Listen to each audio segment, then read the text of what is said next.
Salut à tous, je suis ravi de vous retrouver aujourd'hui, ou de vous trouver si c'est la première fois que vous voyez d'ailleurs.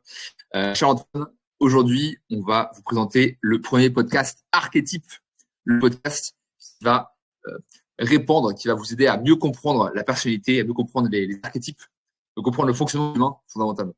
Alors, aujourd'hui, je me retrouve avec trois acolytes qui sont aussi des archétypeurs, on pourrait dire, des coachs en typage. Avec moi, Kevin, Maxime et Yann. Je vous laisse vous présenter, les gars. Ordre. Vas-y, Kevin. Yes, enchanté. Alors, donc, Kevin Martinelli, coach leadership, confiance en soi, avec mon collègue et très bon ami Maxime qui va se présenter juste après. Alors, on a eu accès au typage de personnalité MBTI, donc la version qu'enseigne Charles-Antoine, via Arnaud Clamence. Alors, donc voilà, il y a eu tout un process parce que Arnaud a travaillé un peu avec Petite Charles-Antoine. dédicace à Arnaud. Dédicace à Arnaud. Il sera là pour le prochain. Il sera là pour les prochains. Ah, ça fait plaisir ça. Donc vraiment des. Ouais. On a fait un coaching avec Arnaud. On a eu un vrai déclic personnel. Et on s'est dit ok, c'est ça qu'il faut dans nos accompagnements. Il faut qu'on l'ajoute et on s'amuse tous les jours à typer nos amis, nos clients. Ça a aidé de nombreux clients qu'on a voilà, sur cette année déjà 2022-2023 à avoir plus de compréhension de soi et d'aller dans la bonne direction. Donc, ouais. Ouais, plus de clarté en fait, parce que t'as pas de plan, si tu connais pas. T'es là, qu'est-ce que je fais, je sais pas trop. Peut-être je vais par là, peut-être je vais par là, mais le fait d'avoir un plan précis, ça change tout quoi. Vas-y Maxime. Yes, bonjour à tous. Maxime, comme a dit Kevin, je suis son collaborateur pour notre entreprise de coaching, donc spécialisé dans tout ce qui est leadership, mindset entrepreneurial. J'ai fait pareil que lui, la formation avec Arnaud Clamence en fait en typage de personnalité qui a été extrêmement, et mes mots sont bien pesés, extrêmement révélateur pour moi et aussi pour tous ceux qu'on a accompagnés par la suite, dans le sens où en fait ça a permis de mieux nous comprendre, de mieux savoir où l'on va et aussi surtout de savoir pourquoi il y a certaines personnes avec qui on a plus ou moins du mal à collaborer ou du moins comment mieux collaborer avec globalement. Et ça a été extrêmement révélateur parce que sur toute ma vie, il y a des choses que je comprenais pas. Et juste le fait d'avoir mieux compris ma personnalité et grâce à ce typage-là, ça a tout transformé dans le côté positif. C'est clair que ça permet d'accepter parce que on est beaucoup. En fait, la norme aujourd'hui, c'est les gardiens. Vous connaissez un peu les archétypes, vous connaissez les gardiens. Mais en fait, donc c'est les gens qui vont suivre les règles, qui vont être bien dans le système, etc. Mais tous les gens qui sont pas dans cette norme, en fait, ils se sentent en décalage parce que on leur dit oui, tu bouges trop, t'apprends pas assez vite, t'es pas assez discipliné, t'es pas assez ordonné. Parce qu'en fait, oui, c'est comme ça. Genre, il y a des personnalités comme ça, et il y a tous ces gens en fait qui se retrouvent un peu ostracisés parce que ils ont l'impression de pas avoir leur place dans la société en fait, alors que c'est complètement normal. C'est juste la société actuelle qui est pas du tout reconnaissante, pas du tout. En fait, ils ne prennent pas en compte justement ces archétypes. Allez Yann, on t'écoute. Yes, vous m'entendez bien les gars? Donc bonjour à tous. Alors moi de mon côté j'avais été typé par Charlie et après Arnaud Clamant. Il y a de ça 3 ans et 2 ans. Donc au début 3 ans pour Charlie qui était un peu le mec qui a découvert les archétypes et qui a ramené ça en France. On savait pas trop ce que c'était au début, on se demandait qu'est-ce qu'il foutait. Donc moi pendant près d'1 an et demi j'en ai eu rien à faire des archétypes. Puis à un moment j'ai plongé dedans et je me suis rendu compte que c'était incroyable. Ça m'a beaucoup aidé d'un point de vue développement personnel, pour gérer mes teams. Parce que moi, de mon côté, je suis closer et je suis également manager de différentes équipes de vente. Donc, j'utilise ça au quotidien pour manager les gens, pour les comprendre, pour moi, me comprendre aussi, comprendre mes faiblesses. Donc, ça m'a énormément aidé. J'en ai énormément appris sur le management, comment gérer les gens, aussi au niveau des compatibilités, que ce soit amoureuse ou amicale. Donc, aujourd'hui, j'ai ouvert une chaîne YouTube il y a de ça quelques mois pour montrer un petit peu et essayer de simplifier ce modèle des archétypes qui peut être à la fois passionnant et aussi très complexe. Et donc, c'est va être le but du podcast aujourd'hui, c'est de vraiment simplifier ça et de faire comprendre à tout le monde que c'est pas si compliqué que ça et qu'on peut en tirer énormément de choses sans devoir tout apprendre et passer des heures et des heures, voire même des semaines à essayer de comprendre chaque archétype de personnalité. Il y a vraiment ce que j'appelle le niveau coach. Là, effectivement, il faut tout connaître, il faut connaître les fonctionnalités, tous les types, etc. Et après, il y a le niveau entre guillemets basique où c'est votre type à vous.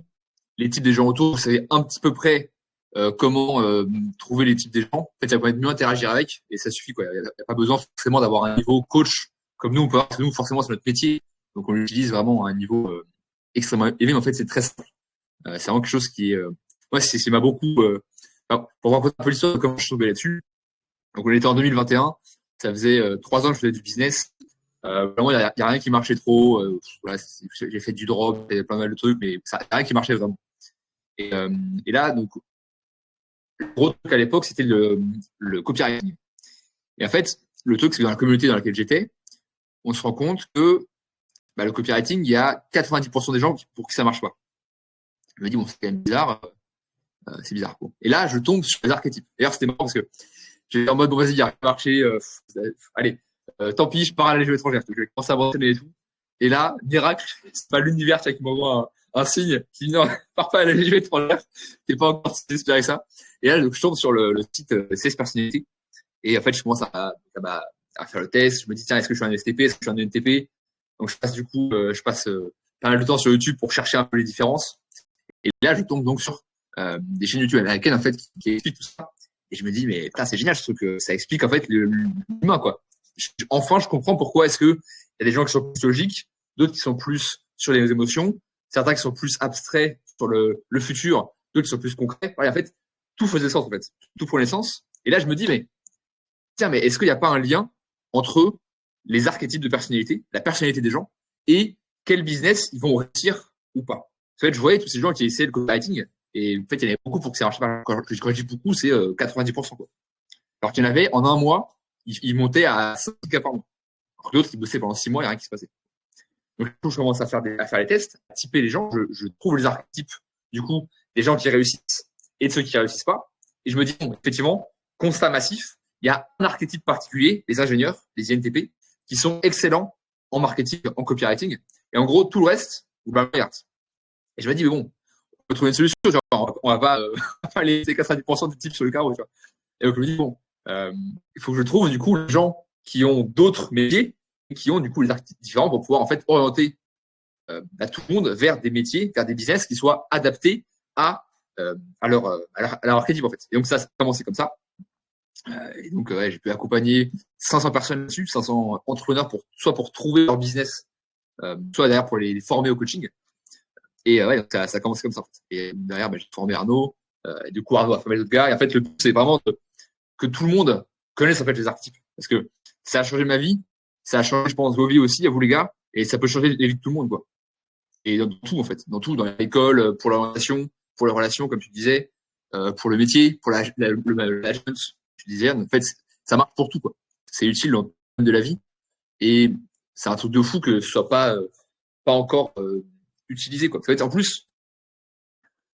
plus, le système de tempérament, c'est quelque chose qui existe depuis très longtemps. C'était Hippocrate qui l'a théorisé en moins 400. Donc, il y avait déjà 4 tempéraments. Donc, il y avait bieux, atrabiaire, sanguin et mélancolique. Et pourquoi ces 4 tempéraments, en fait, correspondent au tempérament qu'on utilise, donc gardien, artisan, intellectuel et idéaliste. Pourquoi c'est pas utilisé, quoi? C'est un truc qui c'est tout bête, en fait. C'est hyper bête, mais personne ne l'utilise. Donc là, du coup, on est là pour, vous transmettre ces connaissances, que vous puissiez les utiliser dans votre vie de tous les jours, et qu'on puisse, en fait, à l'échelle de la société entière, mettre en place ces archétypes, notamment dans les écoles, dans les universités, dans votre vie de tous les jours. En fait, ça change la vie, quoi. Tiens, Kevin, si tu veux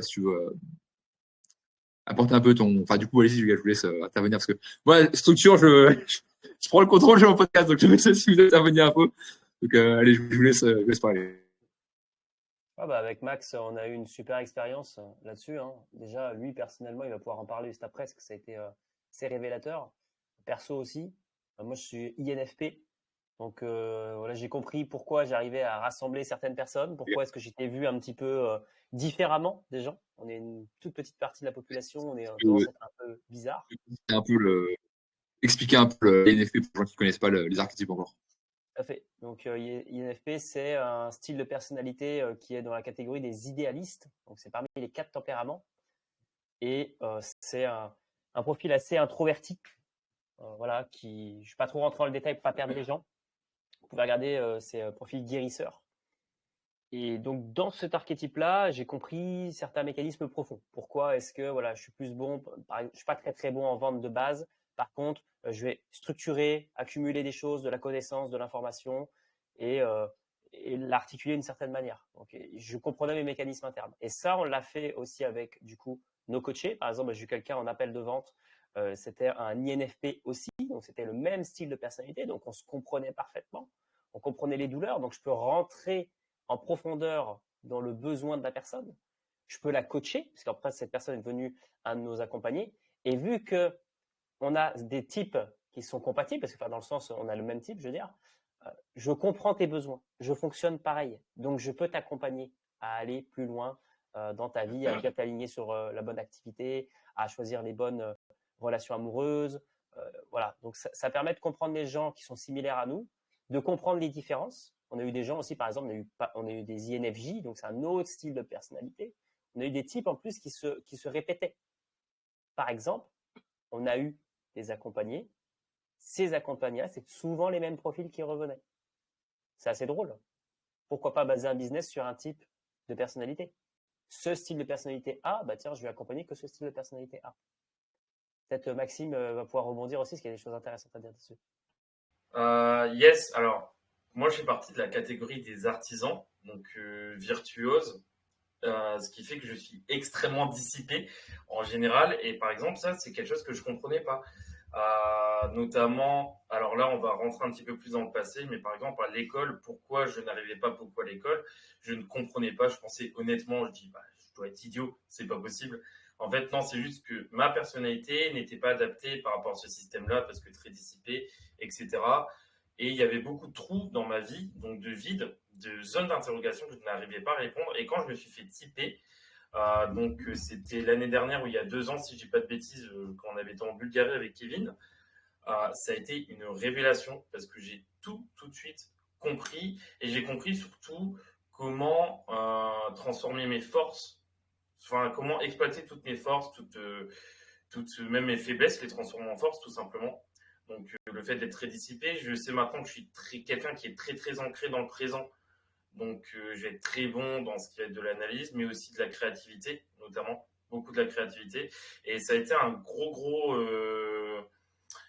changement, surtout pour la façon dont on travaille, parce qu'il y a des personnes avec Kevin qu'on coachait, il y avait certaines méthodes alors c'est pas ça fonctionnait pas, mais ça mettait soit plus de temps, soit ça avait du mal à être ancré chez la personne.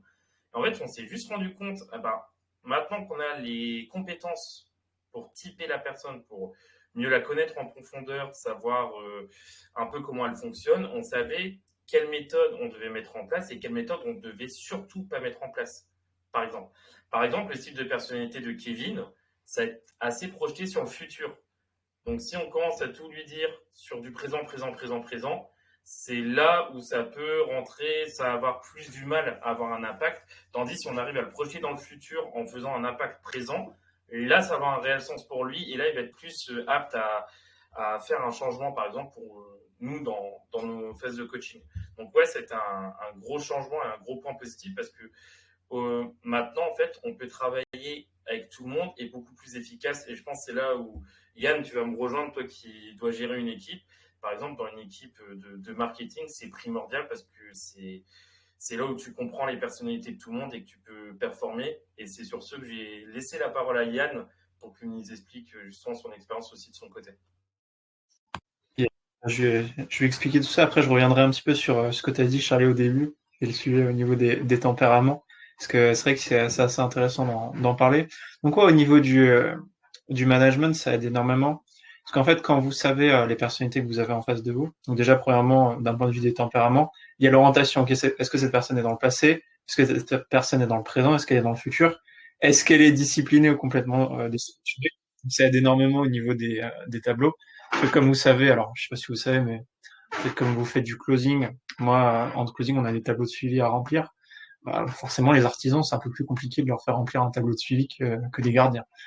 Donc ça aide énormément à se dire ok, cette personne est un artisan, bon elle va probablement pas remplir le tableau de suivi, donc comment faire en sorte, comment mettre des processus en place pour lui donner envie de le remplir et qu'elle fasse tous les jours et que ce soit structuré. Donc ouais, ça aide énormément au niveau de la temporalité dans laquelle se projettent les gens. Et aussi au niveau du management, savoir, ok, est-ce que tu as une personne organisée en face de toi? Est-ce que tu as une personne complètement bordélique? Et cette personne bordélique, comment la manager, comment la gérer pour qu'elle aille dans le bon sens, qu'elle fasse de l'argent et qu'elle aille pas complètement détruire, pulvériser la team parce qu'elle a aucune conscience de ses actions et tout ça. Donc ça aide La vraiment au niveau. personne, la personne bordélique, mais très bonne en vente. Que super bonne Oui. pour être dans le réel, impacter les gens. Ouais, parce que par exemple, pour donner, alors au niveau des profils par rapport aux profils, donc les archétypes de personnalité, évidemment qu'il y a des profils qui sont meilleurs en vente que d'autres. Les artisans, par exemple, sont bordéliques. Néanmoins, ils vont être bons pour donner des sensations, et donc forcément, Excuse-moi, l'expérience. ça a coupé. Recommence une fois que je disais bordélique. Parce que je pense que Telegram n'a pas entendu je Je montrais, pense que je c'est couperai au après. montage. Ok, ouais. Donc ouais, ce que je disais, c'est que par exemple, au niveau des artisans, on sait que c'est des profils qui vont peut-être avoir plus de mal à remplir des tableaux de suivi, être organisés. Néanmoins, on sait que durant un appel, ils sauront donner des bonnes sensations aux prospects. Et un truc super important en appel de vente, en plus de rentrer dans les douleurs, comprendre la situation du prospect, c'est de faire en sorte que la personne elle passe un bon moment. Parce que si c'est le cas, forcément, la vente suit naturellement. Et c'est là où sont bons les artisans, comparé peut-être aux gardiens qui vont être très structurés, qui vont suivre le process, mais des fois devront faire un effort supplémentaire pour aller chercher le fait de donner des bonnes sensations et passer un petit peu de l'esprit du passé à l'instant présent. Donc ça, c'est par rapport à l'aspect management. Et pour venir un petit peu sur ce que tu disais, Charlie, par rapport au tempérament, euh, ce qu'il faut que les gens comprennent vraiment au niveau des archétypes, c'est que il y a vraiment différents niveaux, comme tu disais au début. Donc au début, t'es débutant, après t'es capable de typer deux, trois personnes, après t'as le niveau coach où tu peux enseigner le typage. Et ce qu'il faut ce que les gens aillent chercher, je vous invite à faire à travers un petit peu nos témoignages, c'est d'aller chercher en fait des preuves de ça en fait dans la vie au quotidien. Parce qu'aujourd'hui, euh, le MBTI c'est un petit peu placé en, bon, on parle du MBTI, on fait pas exactement du MBTI, on fait un truc beaucoup plus poussé.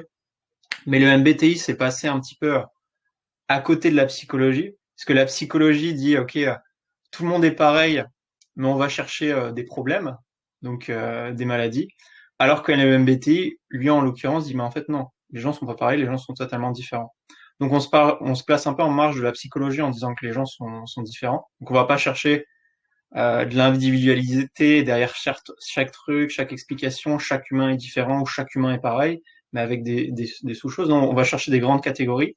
Et ce qu'il faut, ce que les gens se rendent compte, c'est qu'ok, il y a des grandes catégories, il y a des personnes, et au fil du temps, au fil un petit peu de votre vie, vous avez bien vu qu'il y a, ok, il y a des gens super extravertis comme Charlie qui vont parler à tout le monde. Il y a des gens plus introvertis comme Kevin qui vont être très systématiques, avoir leur pensée dans le futur, la bonne chose à faire, voilà, qui vont avoir cette vision. Et donc c'est ce que je peux inviter les gens aujourd'hui, c'est de chercher un petit peu ces exemples dans leur vie.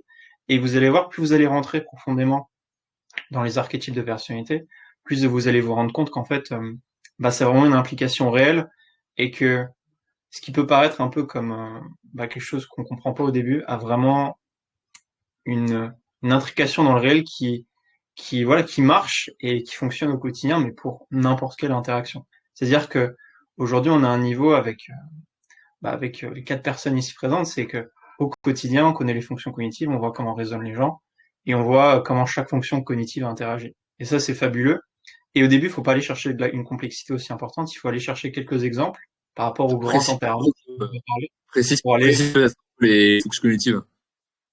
voir les fonctions cognitives. En gros, vous avez 8 fonctions cognitives.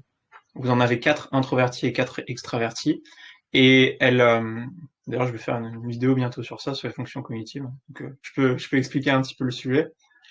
Elle représente, on va dire, les fonctions, comment fonctionne votre cerveau au quotidien. C'est-à-dire que Charlie, lui, qui est très dans l'instant présent, a une fonction qui s'appelle SE, ce qui correspond au fait d'être dans l'instant présent, donner des sensations, à donner des bonnes expériences, performer à haut niveau.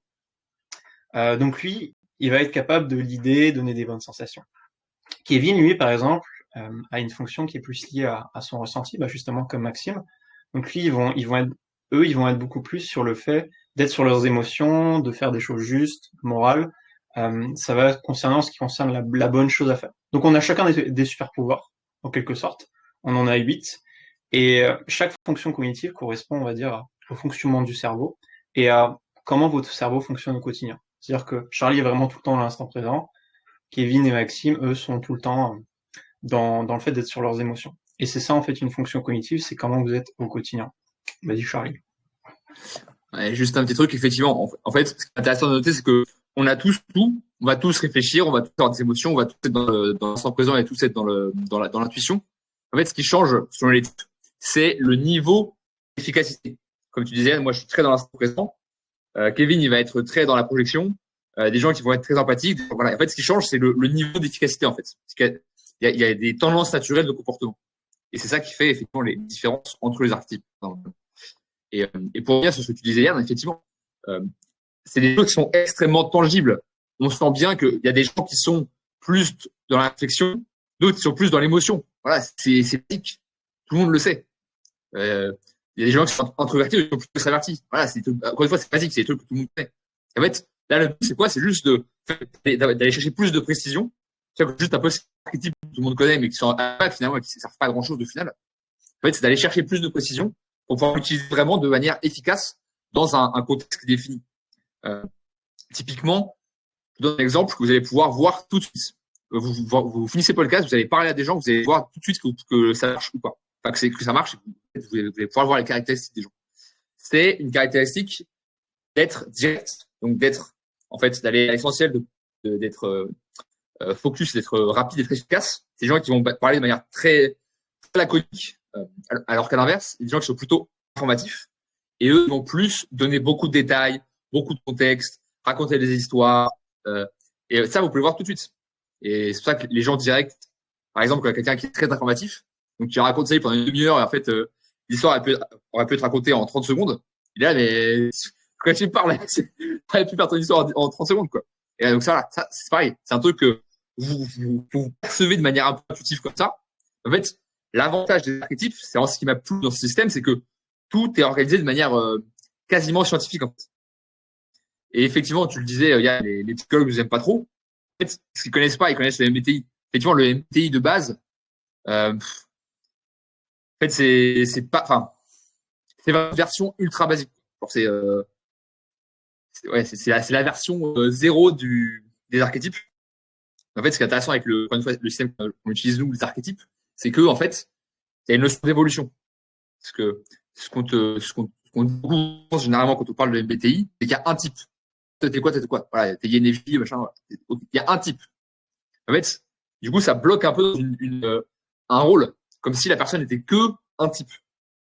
Effectivement, ça peut avoir l'air un peu bloquant. C'est compréhensible. Pourquoi les gens aiment pas trop ça? Mais en fait, ce qui est intéressant avec les archétypes, c'est que il y a 4 types. Et en fait, tu as un type naturel, un type de base. Et en fait, ensuite, tu vas avoir des types qui vont débloquer, entre guillemets, un peu comme un jeu vidéo. Tu vas devoir débloquer, en fait, les capacités supérieures, en fait. Et ça qui permet, en fait, l'évolution et la maturation. Et ce qui explique les différents comportements. Parce qu'en fait, il y a des gens qui se disent, moi, je me sens une fois comme ça, une fois comme ça. Oui, c'est vrai qu'on a tous les différents archétypes. Donc, c'est normal de se sentir l'un ou l'autre, mais il y en aura toujours un qui sera plus présent que les autres.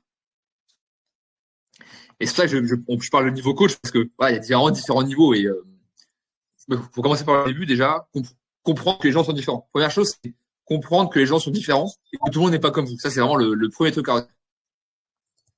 Yes, et ça, c'est un des grands mensonges, tu vois, qui a été transmis par, en général, la société, c'est que soit, genre, soit tout le monde est pareil, soit t'es bizarre, tu vois. Et chaque fois, les gens veulent, tu vois, par rapport à forcément votre vision, vous avez tous, si vous êtes aujourd'hui sur ce podcast, vous avez tous une vision particulière de la société, du monde. Et tout le monde vous dit au quotidien, ok, mais tout le monde est pareil, voilà, France, liberté, égalité, fraternité. En fait, de base, quand t'es enfant, tu vois bien que tout le monde est différent, que les gens sont différents, ils sont pas comme toi. Et ce qui est bien avec les archétypes, c'est que ça rassure sur le fait de te dire, mais en fait, ouais, je suis différent des autres, et en fait, t'as tes forces, t'as tes faiblesses, et je trouve ça vachement rassurant de te dire, mais en fait, ok, tu te mets dans une case temporairement, qui correspond à ton ego, on ira plus en détail dans les prochains podcasts sur voilà, les les différentes personnalités que tu peux avoir au sein un petit peu de ton esprit. Mais je trouve ça vachement rassurant de te dire, ok, mais en fait, de base, t'es comme ça et tu fonctionnes comme ça. Et te voir, en fait, tu te rends compte quand tu connais les archétypes de personnalité, que tu vois au quotidien comment raisonnent les gens et que, ok, mais les différences sont là et tu les acceptes et c'est cool. Tout le monde n'est pas pareil, tout le monde est différent parce qu'on a chacun une personnalité. Et je trouve ça vachement. Tu vois, moi, quand je me suis rendu compte de ça, Charlie, j'étais en mode, vas-y, en fait, c'est cool, tu vois. Tout le monde est différent et tu peux utiliser un peu les super pouvoirs des gens. En mode, vas-y, lui, il est sur ses émotions. Lui, il sait se fringuer. Lui, il voit le futur des autres. Tu vois, tu utilises un petit peu les fonctions cognitives comme un puzzle et je trouve ça vachement cool, tu vois. Te dire, ok, ouais, chacun a des forces, chacun a des faiblesses et le monde est fait comme ça, quoi. Et c'est pas, tout le monde est pareil et, et tu comprends pas, voilà, il y a aucun système pour mesurer les gens. Toi qui es Juste closer d'ailleurs, alors, juste, ouais, excuse-moi, un petit truc. Juste un petit point. Les archétypes, c'est pas forcément une naissance en soi. C'est plus une manière de fonctionner. En fait, c'est une tendance naturelle de comportement. C'est pas forcément une naissance dans l'absolu. C'est une tendance naturelle de comportement. Voilà. C'est important à noter.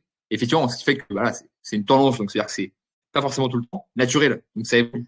Voilà. Je veux juste vous préciser. Vas-y, je te laisse. ouais, c'est ça, c'est une tendance naturelle. Et tu vois, pour rebondir sur ce que disait Yann, parce qu'il expliquait qu'il était closer, hein, c'est bien ça, closer, formateur. Nous, ce qu'on a Totalement. implémenté dans notre business pour du closing, ce qui a mieux fonctionné, c'est de se répartir. On close à deux, en fait. Moi, généralement, je setais les appels en R1, c'est-à-dire qu'on avait un premier rendez-vous avec une personne pour comprendre un peu où est-ce qu'elle en était, si elle était qualifiée, si on pouvait l'aider. Et on replanifiait un deuxième rendez-vous. Dans ce deuxième rendez-vous, dans notre script, on se répartissait différemment. C'est-à-dire que, par exemple, Maxime est très empathique. C'est quelqu'un qui va pouvoir rentrer dans les émotions des gens. Il va pouvoir, vu qu'il est dans le présent, être très connecté à ce qui se dit, à ce qui est en train de se dire. Il va se rappeler de ce que la personne vient de dire, il va pouvoir creuser. Là où moi, je vais dissiper, je vais partir un peu partout, je suis trop axé sur le futur. Donc Maxime, lui, va plus faire le diagnostic émotionnel, tout ça, de la personne, les douleurs. Et après, moi, je vais pouvoir projeter la personne. OK, qu'est-ce qui va se passer demain? Comment tu te sentirais si tu avais telle chose? Et qu'est-ce qui se passerait si le Romain de demain, il se passait ça, tu vois? Toutes ces choses-là. Ça permet de comprendre qu'on a des forces et des faiblesses à différents endroits. D'ailleurs, Maxime va pouvoir en parler justement sur la partie empathie, tout ça, connexion au présent. Et donc, nos appels de vente se déroulaient bien mieux. C'est pas parfait encore actuellement, hein, il y a toujours des choses à améliorer, mais ça nous a libéré, en fait, ça nous a déculpabilisé de je me sens nul, tu vois, en diagnostic. Ok, certes, il faut que je le travaille, mais si je suis dans ma zone de génie, tu vois, je suis moi dans la partie future, Maxime dans la partie diagnostic, tout de suite les performances ne sont pas les mêmes, le diagnostic n'est pas le même et ça aide énormément au closing.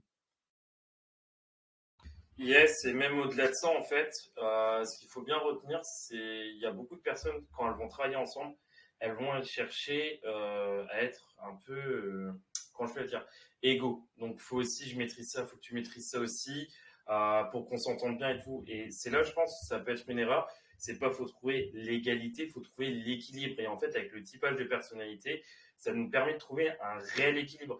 Par exemple, chaque zone de vide, et ça, c'est partout dans l'univers, même hors typage, hein. Chaque zone de vide, chaque zone qu'on ne sait pas maîtriser, eh ben, elle a besoin d'être remplie par quelque chose. Avec ce typage de personnalité, on peut connaître justement la personne avec qui on va travailler ou la personne avec qui on est tout simplement en train de communiquer et remplir ce vide-là. Ce qui est un réel avantage pour quand on est surtout dans des relations humaines, tout simplement, et aussi professionnelles, partout, tout simplement. En business, tu peux peut-être parler un peu des complémentarités qu'on a eues. Ouais, bah, en fait, au début, on savait travailler ensemble, mais on savait pas comment travailler ensemble, comment bien travailler ensemble. Et en fait, le typage de personnalité, ça, comme tu l'as dit juste avant, Kevin, ou même toi, Yann, ça a permis de dire, ah bah, Kevin, il est très dans le futur. Ok, pour la vision et tout, ça va être lui. Moi, je vais savoir être très dans le présent. Donc, quand on va appeler la personne, je vais être directement connecté, vu que je suis très aussi sur le ressenti. Donc, j'arrive à me mettre à la même, comment je pourrais dire, la même dose d'émotion que la personne en face et rentrer dans une sorte d'osmose. Et en fait, là où ça a été un avantage, c'était pour que la personne se sente comprise, tout simplement. Et Kevin, lui, quand il allait faire la phase d'après, c'était pour la vision, projeter dans le futur. Par exemple, Kevin il est très fort pour projeter dans le futur. Et un point de vue business, ça nous a totalement transformé parce qu'on a su trouver un équilibre de travail tous les deux et en performance, et là, on a complètement explosé.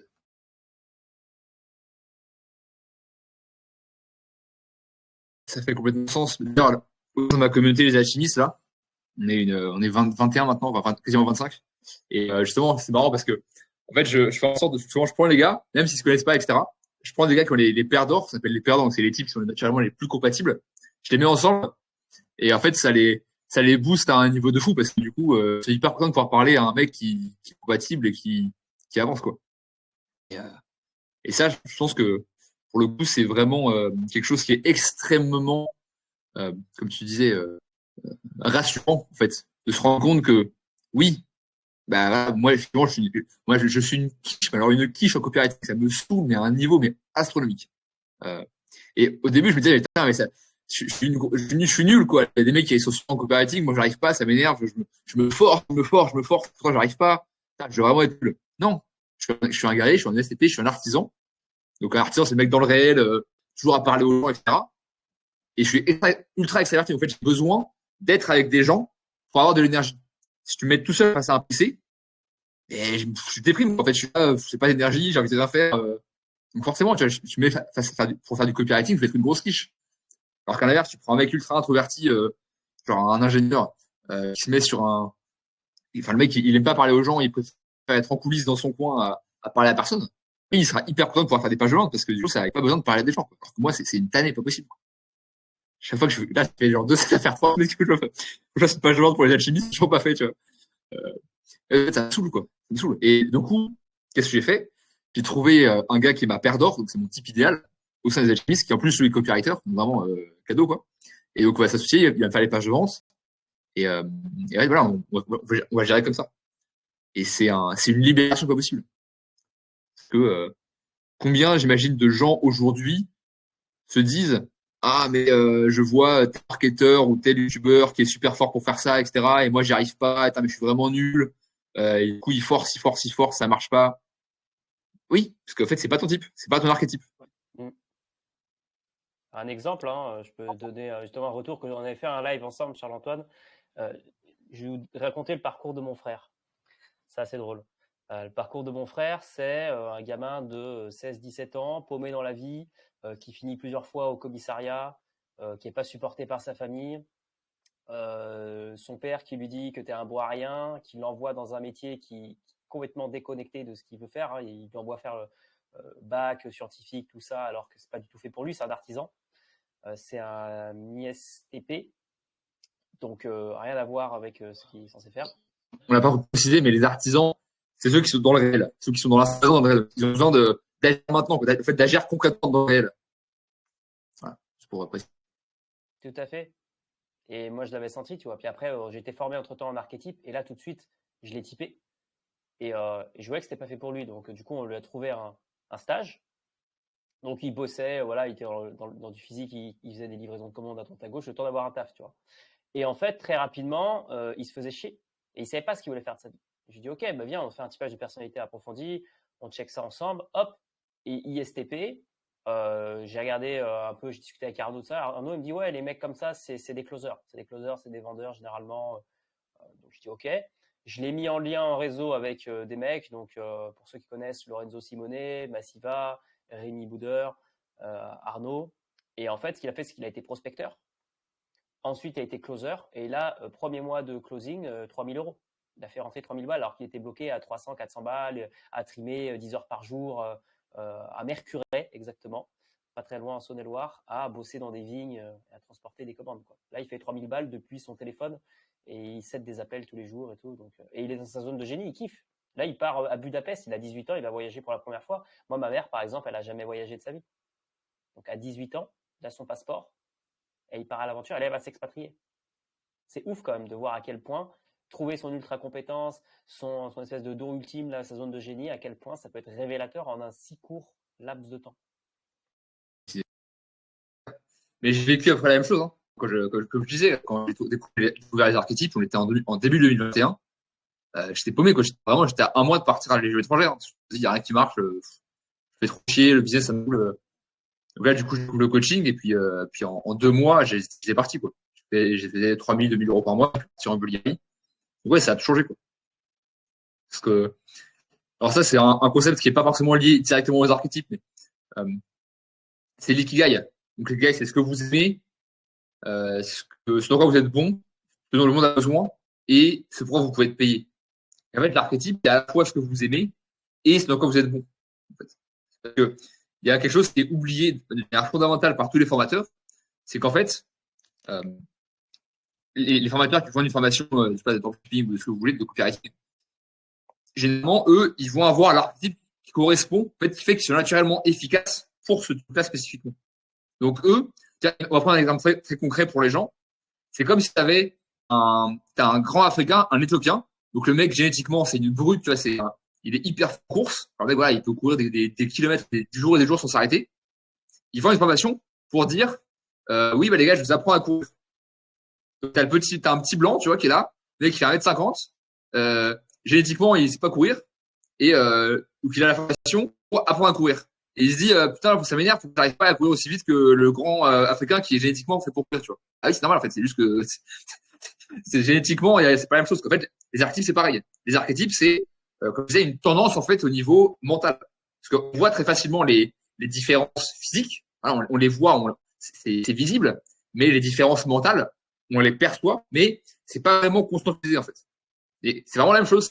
C'est comme si, et du coup, derrière, en fait, le mec, il se dit, ça me saoule, j'arrive pas à courir aussi vite que le mec qui fait 2 mètres de haut, alors que moi, je fais 1m50. Et le gars, il est génétique de fou pour courir. Donc, il déprime. Alors qu'en fait, c'est normal, tu vois, c'est juste qu'il n'arrivera jamais à avoir le même résultat que un mec qui est naturellement, génétiquement fait pour ça. Donc, c'est pareil pour les archétypes. Un mec, et tu vois, enfin, ça marche dans les deux sens. Un gars qui est ultra introverti dans le futur, etc., il va être super bon pour le marketing, par exemple, pour créer des choses, pour imaginer des choses. Mais du coup, ce sera une quiche en temps réel. Alors qu'à l'inverse, un mec dans l'instant présent, qui est super bon pour être closer, pour donner des associations, pour impacter les gens, lui pareil, ce sera une quiche pour être dans le futur, visualiser et créer de zéro, quoi. Il faut vraiment en fait prendre conscience de ça, accepter le fait que j'ai un archétype particulier, donc j'ai des forces particulières, et, et accepter en fait. Dire, quand je connais mon archétype, qu'est-ce que je fais, quoi. Ouais, totalement. Et ce que ça fait, c'est que vraiment, mais Kevin en parlait, ça fait gagner un temps fou, quoi. Parce que tu vois, je pense à haut niveau en business, quand tu fais du business depuis 5, 10, 15, 20 ans, que tu as eu plein de succès, tu vois, tu peux faire pas mal de trucs. Tu vois, des trucs qui sont pas naturellement, où t'as pas une prédisposition naturelle, parce que t'as vraiment eu de l'expérience. Mais quand tu débutes, quand t'as aucune expérience du business, et au début, tu vois, j'ai eu la vision, et je pense que tout le monde a eu la vision, tu commences le business, t'as aucune idée. Au bout de 2, 3 ans dans le business, t'as plein d'idées, tu sais pas quoi faire. Mais au début, t'as aucune idée, tu sais pas quoi faire, quoi. Donc le fait de naturellement aller vers tes prédispositions génétiques et d'avoir en fait ce premier succès rapide, je pense que c'est game changer, tu vois. Parce que nous tous, alors, je connais pas mal ton histoire, Charlie, tu connais aussi la mienne, on a pas mal galéré, peut-être aussi Kevin et Max, je connais moins votre histoire personnelle, mais au début, tu vois, tu galères en business. Genre, t'essayes 6 mois, 1 an, 2 ans, tu sais pas quoi faire, c'est une galère.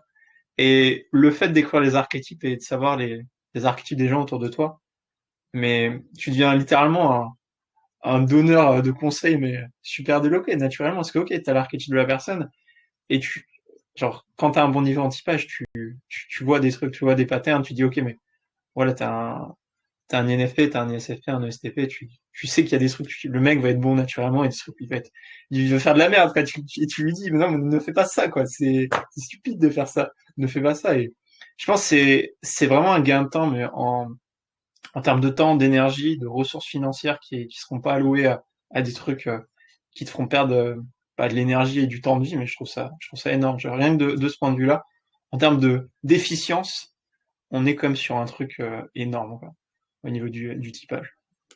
Clairement. Parce que pour un mauvais business, ça veut dire acheter des formations, passer du temps, potentiellement te décourager parce que ça marche pas, j'arrive pas, ça me saoule, c'est rien qui marche pour moi. Donc potentiellement, ça fait que c'est une différence de vie, quoi. C'est une différence de vie. Et tu vois, moi je vois avec mes petits frères et mes petites sœurs, par exemple, c'est que mon frère, j'ai un frère qui est un virtuose, un ISFP. Donc lui, en fait, de base, il est très sur son ressenti. Et genre, il a aucune logique. Vraiment, les ICP, ils ont zéro logique naturelle. Et du coup, en fait, dès qu'ils essayent de, je vois Maxime qui, mais bon, moi, j'ai aucun ressenti, donc là, ça la compense, tu vois. Ouais. Donc, lui, il a besoin d'apprendre. S'il apprend pas bêtement le truc, il fait n'importe quoi. Dès qu'il part sur sa logique à lui, en plus, il part sur l'étude d'ingénieur, donc dès qu'il part sur sa logique à lui, il fait n'importe quoi. Euh, il invente des trucs, voilà. Il part en mode virtuose, quoi. Et donc, en fait, ça va jusqu'à mettre en place des méthodes d'apprentissage adaptées pour chaque archétype, par exemple. Donc, c'est vraiment quelque chose qui est hyper profond, quoi. Et ça a un impact, et surtout, en fait, vraiment surtout. Alors, évidemment, les archétypes, c'est pas un absolu, mais comme je disais, c'est une tendance de comportement qui est là, qui est sensible, qui est visible. Là, c'est quelque chose de tangible, de concret, et ça peut littéralement révolutionner et changer en fait la vie de tout le monde. Et ça peut éviter des souffrances énormes parce que le gosse, bah, tous les archétypes qui sont pas communs, qui sont pas dans la norme entre guillemets, bah, on leur donne des médicaments. Tous les artisans, les gosses qui courent partout et forcément donc tu vois, les artisans on les met à une table pendant 8 heures à apprendre des trucs. Eux forcément ça les saoule, ils ont qu'une envie de sortir, aller courir dehors et faire les gamins dans la forêt. Et donc on les force, tu vois, à être 8 heures par jour assis à une table. Et derrière on le dit ouais, en fait il faut courir partout, donc il a un trouble, comment ça s'appelle là, TDAH. TDAH, voilà, TDAH, trouble de l'attention. Donc on va donner des pilules. Mais on vit dans quel monde là? On vit dans quel monde sans déconner quoi? Ça m'énerve, tu vois. Et donc, enfin le niveau de manque de compréhension des gens, et c'est un business, tu vois. Je parlais de ça tout à l'heure, Yann, c'est un business. Pourquoi est-ce que les psys ne parlent pas de ça? Parce que derrière, eux, ça va permettre de faire des questions où ils disent ah mais votre enfant, vous comprenez, il a un peu d'attention, machin, il est hyperactif. Mais non, ça m'énerve. Mais c'est juste que le gars, c'est un gosse, il a besoin de courir partout, c'est un artisan, il a besoin de faire des trucs, d'être dans le réel, quoi. Il peut pas rester assis sur une chaise pendant 8 heures à rien faire. Et Et c'est là où c'est hyper intéressant ce que tu dis, parce qu'il y a beaucoup d'enfants, tu sais, qui ont des difficultés, par exemple, à l'école, et qui se pensent idiots, ou que les gens disent, bah, il n'y a rien à faire avec cette personne-là, elle ne comprend pas. Non, c'est pas forcément qu'elle ne comprend pas, c'est que dans ce système, c'est pas fait pour ce type de personnalité-là, et que cette personne, du coup, ne peut pas exploiter pleinement toutes ses capacités. Donc, ce qui est réellement, réellement différent de... Ça peut être quelqu'un qui a des troubles de l'attention, etc. C'est juste que le système n'est pas adapté pour ce type de personnalité-là. Et de toute façon, on le voit aussi, ça se retrouve un peu partout, même dans une entreprise. Les entreprises qui vont vraiment le plus performer, c'est pas où tous les gens doivent s'adapter au système, c'est que leur système interne s'adapte parfaitement à tous leurs travailleurs et pas l'inverse. Non, c'est pas aux personnes de s'adapter au système, c'est au système de s'adapter pleinement aux personnes. Donc, par rapport au typage de personnalité, au profil de personnalité différentes qu'il peut y avoir. Et c'est là où on a de réelles performances aussi par la suite. C'est assez marrant, tiens, ça me rappelle quelque chose. Pour ceux justement qui ont un peu de relation de ça, je ne sais pas si vous connaissez Imran Oudi. Donc c'est quelqu'un avec qui j'ai travaillé, donc c'est un mec qui fait du marketing, un mec super. C'est assez drôle parce que à un moment, il nous a accompagnés et on se reconvertissait, on changeait un peu de cible, tout ça. Et il nous disait, bon, bah voilà, vous êtes un peu paumé, je vais vous envoyer voir Arnaud. Donc c'est grâce à lui qu'on s'est mis en lien avec Arnaud pour pouvoir travailler sur le typage de personnalité, tout ça. Et en fait, moi, j'ai pu connaître le type de personnalité donc de cette personne qui nous accompagnait, Imran, et c'était un INTJ, donc fait partie des intellectuels. Je me suis amusé à faire un truc. Donc, dès que j'ai été formé, je me suis dit, OK, tous les mecs en marketing, je voyais des pubs sur Internet. Donc, il y a des mecs, j'ai plus les noms exacts, hein, mais il y avait notamment une meuf aussi que j'avais vue. Je me suis dit, je vais les typer. Donc, j'ai été les typer. Et ce que j'ai remarqué, c'est qu'une majorité de ces personnes-là, qui étaient très bons en marketing, ils avaient des VSL qui convertissaient les pubs, on voyait tout le temps leurs pubs, etc. C'était souvent des INTJ. Donc, c'est un style de personnalité chez les intellectuels. Donc, c'est de la personnalité stratège. Après, j'ai commencé à faire ça un peu aux États-Unis. J'ai regardé, il y a un mec qui s'appelle Chris Do, qui a une société qui s'appelle The Future, qui a des millions et des millions d'abonnés. Donc, lui, il vous enseigne le marketing, créer une société dans le milieu de l'art digital, etc. Et il fait des millions. Pareil, INTJ. Et je me suis dit, il y a vraiment ce pattern qui revient, tu vois. Donc après, bon, il y a eu le truc où je vous expliquais à mon frère, closer, etc. Je discutais avec Arnaud. Arnaud me dit, oui, effectivement, il y a des métiers qui collent plus. Et en fait, dès que tu comprends ça, tu as une responsabilité parce que tu te dis, OK, je connais ça. Est-ce que je peux pas aider mon frère, ma soeur, ma famille, un ami, quelqu'un que je rencontre en entreprise? Déjà, tu as une opportunité de pouvoir lancer un business là-dessus si tu te plonges dedans. 2, tu peux aider des personnes autour de toi, pardon. Et 3, il y a le gain de temps qui est quand même monstrueux. Je veux dire, je ne sais plus qui c'est qui en parlait, je crois que c'est Yann, hein, il parlait aussi de gain de temps, Charles-Antoine. Je veux dire, imagine ta vie. Donc la moyenne de vie en France, c'est 83 ans. Imagine, tu passes 30 ans sur le mauvais business, sur la mauvaise entreprise, dans le mauvais truc. Tu es salarié pendant 30 ans alors que tu es fait pour faire complètement autre chose. Imagine la douleur. Le temps, c'est une énergie qui ne revient pas. Donc, autant bien l'utiliser avec les archétypes. Ça, c'était l'instant pub pour vous vendre des archétypes, évidemment. Ouais. Ouais, je pense qu'il y a Mais c'est vrai que c'est un truc aussi, j'ai remarqué, et je pense pour en parler, Charlie, c'est quand tu comprends comment ça a vraiment plongé dans les archétypes, je te rends compte qu'il y a vraiment des patterns au niveau des métiers. Genre au niveau des gardiens, des artisans. C'est, bah, allez, dans 70-80% du temps, c'est le même archétype qui revient en ce qui concerne, bah, par exemple, les infirmières. Moi, c'est les infirmes et les infirmières et RH, c'est ce qui revient le plus. Infirmière, c'est quasiment tout le temps ESFJ pour moi, ISFJ. Oui, Et oui, tout à fait, c'est ça. ESTJ, ISTJ, surtout des ESTJ. Et tu te rends compte que au sein d'une classe de métier, tu types les gens, mais aléatoirement, et tu te rends compte qu'ils font le même métier, quoi. Je trouve ça fou, moi. Tu types des gens aléatoirement, tu te rends compte que les mecs, ils font le même métier. Je trouve ça, mais quand tu vois ça et que tu découvres ça et que tu dis, moi, j'ai découvert le feu, quoi. C'est fou. Et après, tu continues à faire tes recherches et tu te rends compte ouais, il y a des patterns qui reviennent à chaque fois. Au niveau bah, du closing, au niveau des personnes qui bossent dans les RH, au niveau du marketing. Et ces patterns, ouais, ça te permet vraiment de comprendre, d'avoir une vision et une précision au niveau du monde, mais qui est absolument folle, quoi, comparé au mec moyen. Tu vois, le mec moyen, il se dit, il y a des gens qui font des métiers. Le mec qui fait du typage, il se dit, OK, il y a chaque archétype a une prédisposition pour certains métiers, et ça te permet de comprendre ça, mais à un niveau incroyable. Et du coup, si tu as des prédispositions pour certains métiers, bah, les gens de ta famille, les gens de ton entourage, bah, tu vas les typer, tu vas les envoyer à l'endroit où ça peut naturellement plus les plaire, quoi. Non, Les t'exagères. infirmières. Les gens connaissent introverti ou extraverti. Ouais, c'est pas faux. Ouais, Mais de tu vois, pour les base. infirmières, c'est vrai. Hein, on a eu une cliente, c'est une ISFJ, tu vois, c'est un truc de ouf, tu vois. T'en parles, on s'est jamais vu, Yann, c'est la première fois qu'on se voit pendant ce live, t'en parles. Nous, on a eu une cliente, c'était ça. Ma copine, par exemple, elle travaille aussi dans l'aide à la personne. Elle a travaillé dans l'aide à la personne à un moment. C'est une ISFJ aussi, tu vois. Ouais, totalement. Et moi, je me suis amusé parce que comme je fais du closing, j'ai eu peut-être, allez, depuis que je connais le typage, 800 appels de closing. Et du coup, je type tout le monde. Et du coup, j'ai les correspondances entre métier et l'archétype. Et ça colle trop bien. Et tu vois qu'il y a des patterns qui arrivent en mesure. Au début, quand j'ai appris à l'existence des archétypes, je savais pas que les ESTJ, c'était plus des RH. Les ESFJ, les ISFJ, c'était plus les sauveteuses, du coup. C'était plus des personnes qui travaillaient en tant qu'infirmières dans le médical. Mais au bout d'un moment, tu te rends compte et naturellement, et c'est ça que je peux vous inviter à faire, naturellement, tu te rends compte et tu arrives à des conclusions, en fait, qui sont dans le réel et qui te permettent de dire, OK, mais en fait, ça marche vraiment les archétypes de personnalité et c'est réellement utile pour moi et pour les gens autour de moi. Là, je pense qu'on a convaincu les gens de s'intéresser aux archétypes. Qu'est-ce qu'on pourrait donner comme exercice concret pour les gens? Alors, déjà, premier élément de réponse, il y a sur ma chaîne et celle de Yann des vidéos qui expliquent en fait les tempéraments, les styles d'interaction, etc. En fait, je pense que ce que vous pouvez commencer à faire, ça prend 10 minutes. Hein, chaque fois, nos vidéos, elles font 20 minutes. C'est en fait de commencer à apprendre. Parle des caractéristiques des différents tempéraments dans ta vidéo, je sais plus. Je me souviens plus. J'explique dans la vidéo sur les tempéraments, j'explique les caractéristiques rapidement Ouais. et les classes de métiers justement qui sont liées. Ouais. Donc, commencer à aller apprendre les caractéristiques des différents tempéraments. Vous voyez, c'est très facile. Hein, à chaque fois, en fait, il y a deux possibilités.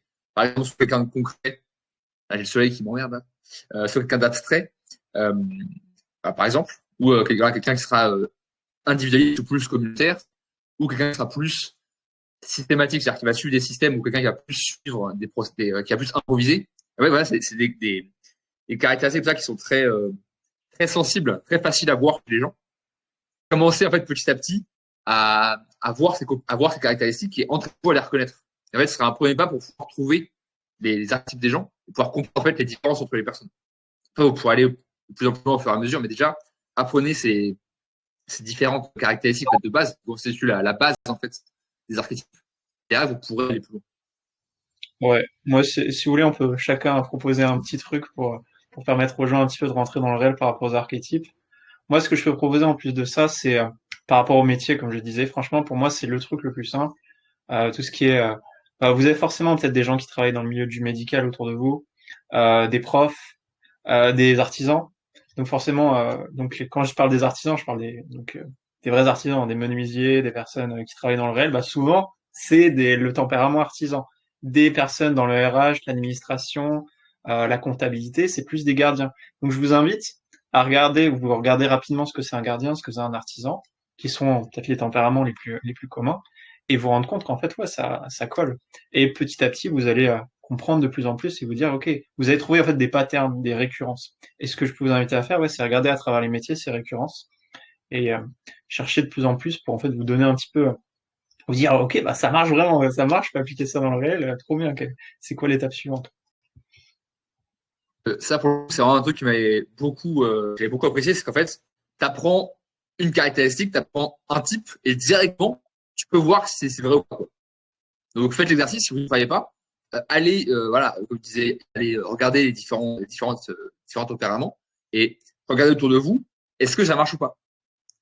Vous n'avez pas besoin que ce soit prouvé scientifiquement pour y croire, quoi. C'est juste voir que oui, ça marche et c'est comme ça, quoi. C'est vraiment quelque chose de proche et de concret, quoi. Par rapport à cet aspect scientifique, avant que Kevin et Max puissent donner peut-être plus d'indications sur comment rentrer dans le réel, sachez que justement comme par rapport à l'aspect preuve, parce qu'on sait qu'on va avoir pas mal de gardiens, pas mal de personnes qui vont aller vouloir chercher ces choses à travers le podcast, et puis essayer de te dire, ok, mais est-ce qu'il y a des preuves? Sachez qu'il y a vraiment les archétypes de personnalité, le MBTI qui est à la base la version moins poussée de ce qu'on fait, c'est quelque chose qui va à l'inverse un petit peu de la psychologie qu'on a aujourd'hui. Comme je vous ai dit, la psychologie dit, ok, tout le monde est pareil, donc il y a juste des troubles, alors que sur les archétypes de personnalité, c'est tout le monde est différent et donc on a des fonctions cognitives associées à ça. Donc les archétypes de personnalité, c'est quelque chose d'assez récent et il y a des études qui ont été faites, c'est-à-dire avec des personnes qui ont été typées certaines personnalités. On a trouvé à l'aide d'IRM, de scanners qui ont été faits, qu'en fait, ok, bah là c'était la région plus émotionnelle qui était impactée quand on disait ça, la région plus logique sur un archétype qui était logique. Donc sachez qu'il y a des études qui sont en cours et que c'est vraiment une science qui est nouvelle. Et donc la meilleure manière pour vous de voir que ça marche, et je vous dis ça parce que moi j'étais dans le cas où pendant 1 an et demi j'étais en mode une chance sur deux c'est du bullshit les archétypes. Et à un moment je me suis mis à fond. Donc ce que je vous invite à faire, c'est vraiment aller chercher ces exemples dans le réel en fait. Et c'est ça qui va vous permettre de vous dire, ok, ça marche vraiment et j'ai envie de m'y plonger.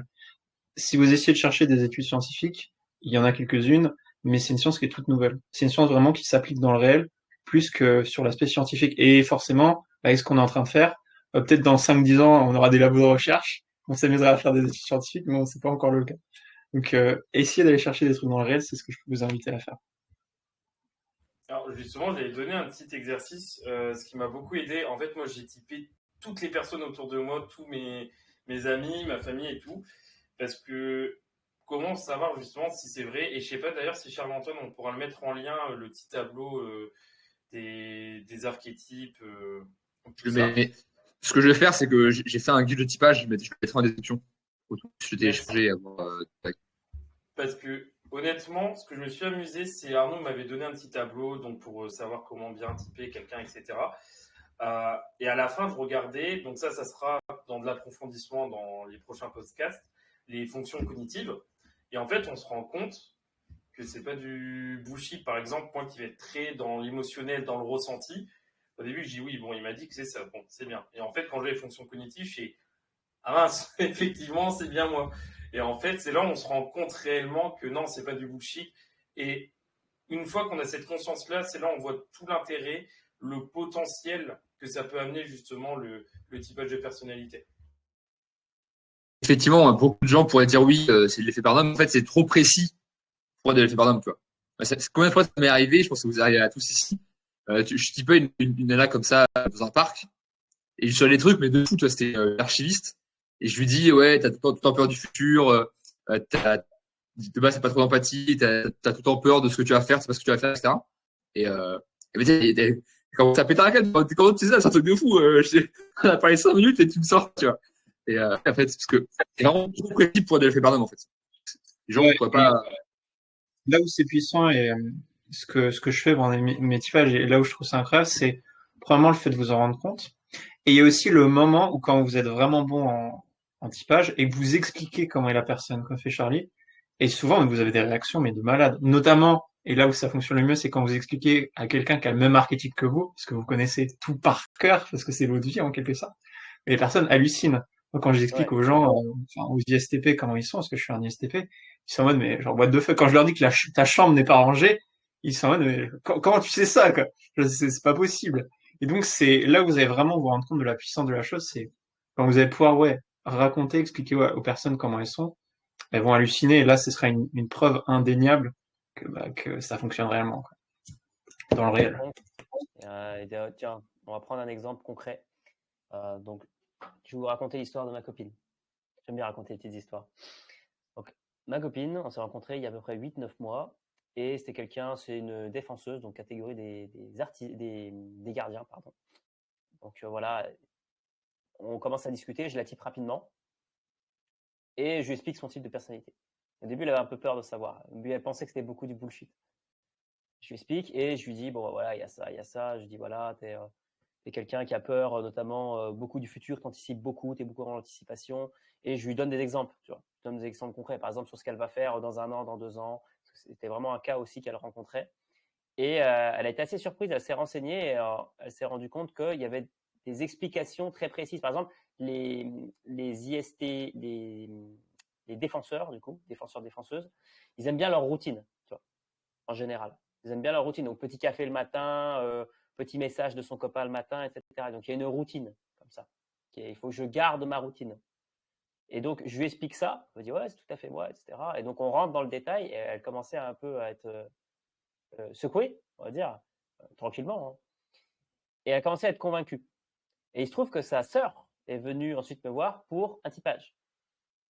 Il se trouve que certaines de ses amies, j'ai discuté un peu avec elle, une fille en particulier, est intéressée aussi par se faire typer. Donc en fait, à partir du moment où vous faites le bon diagnostic par la personne, c'est un peu comme de l'affiliation, d'une certaine manière, vous arrivez à convaincre une personne qui va convaincre une autre personne, etc., etc. Et ça fait une émulation. Et donc la meilleure manière de faire ça, c'est déjà d'identifier effectivement si vous êtes dans les gardiens, les artisans, les intellectuels, les idéalistes, hein, donc en reprenant le live et les futurs lives. Et si Charles-Antoine a fait un petit guide, je pense qu'il y aura peut-être un peu d'informations sur les styles de communication, déterminer si une personne elle est informative, si elle est directe, si elle est plus abstraite, concrète, donc ça on pourra le voir à un autre moment, et d'essayer de classer comme ça les gens. Vous allez le remarquer. Et progressivement, en vous documentant, vous pourrez faire un diagnostic plus précis chez les gens et apporter une vraie crédibilité. Là, je suis rentré déjà un peu plus dans le détail, mais je pense que c'est la bonne marche à suivre. Alors, un petit conseil de typage. Quand vous allez demander à quelqu'un est-ce que c'est concret ou abstrait, la personne va dans 90% des cas vous dire les deux. Effectivement, on est tous les deux. On a tous les deux parties, comme je disais tout à l'heure, mais il y en a une qui va être plus présente que l'autre naturellement. Donc, il y en a une qui est naturelle et l'autre qui est apprise. Donc, quand vous posez la question, précisez toujours est-ce que naturellement, tu es plutôt abstrait ou concret? Et vous allez creuser. C'est pas que vous me dire, ah, je suis plutôt, généralement, les gens vont vous dire que je pense au futur, parce que généralement, tout le monde pense au futur. Donc, vous allez creuser, vous allez dire, est-ce que petit, t'étais aussi comme ça, ou est-ce que tu l'as appris? Ça, c'est important. Je pense que chose qui a joué dans pas mal de mauvais typages que j'ai pu faire au début, c'est que j'avais pas justement ce côté-là d'aller creuser comment la personne était naturellement. Donc, c'est vraiment important de bien préciser. Ouais, totalement. Et dans mes typages, je demande tout le temps à la personne, quand t'avais 20 ans, 18-20 ans, comment t'étais. Et aussi, pour vous, alors là, on verra quand on rentrera plus précisément dans le typage. Je veux dire, il y a des trucs qui se voient, quoi. C'est-à-dire une personne qui est extravertie, très introvertie, je pense notamment, par exemple, aux ISFJ ou aux ISTJ. Quand on leur demande s'ils sont extravertis ou introvertis, qu'ils disent, je sais pas, ça se voit qu'ils sont introvertis. Ils sont tout timides, c'est compliqué pour eux. Les ISFJ, ils sont vraiment très dans le contrôle, très introvertis. Donc il y a quand même des choses, vous pouvez demander aux gens, mais il y a des grandes tendances qui se voient quand même. Enfin, Charlie, après, je suis peut-être un peu biaisé par mon expérience, mais Charlie, on voit que c'est un extraverti. Dans sa façon de communiquer, voilà, il va lancer les sujets de conversation, on voit qu'il est extraverti. Les abstraits, moi, je peux vous donner une petite technique pour les reconnaître. Alors, surtout pour les personnes très abstraites, moi, souvent, comme je suis dans le concret, les abstraits, je les comprends pas. Ils m'expliquent quelque chose et je suis en mode non, mais en fait, ok, je comprends pas ce que tu me dis, quoi. C'est ce que j'en fais, c'est cool, mais qu'est-ce que je fais, quoi? Ça, en fait. Ouais, c'est ça. Et même Et c'est parfois, vrai il y que a je pense. Attends, je vais passer une seconde. Et je pense que ouais, maintenant on a un point en fait, quasiment tous, on peut typer quelqu'un juste en le voyant quoi. On voit comment il se comporte, comment il se passe, comment il ses mimiques, etc. On peut le typer juste comme ça quoi, quasiment. Yes, bah justement, c'est intéressant parce que parfois, quand on posait des questions pour le typage, ça marchait pas forcément parce que la personne ne savait pas répondre. Et une technique qui est hyper simple, parfois, je demandais de raconter une anecdote ou comment ça se passait pour cette personne à l'école. Et en fonction qu'elle parle, on le voit tout de suite si elle va être concret, abstraite, informative, si elle répond. Et là, c'est un déroulé d'informations une fois qu'on rentre vraiment dans le typage. On lit dans un livre ouvert, clairement de la personne. Donc parfois, quand tout simplement une personne ne sait pas trop comment répondre, juste sa façon de raconter son passé ou une anecdote, ça en délivre beaucoup. Ouais, si vous voulez.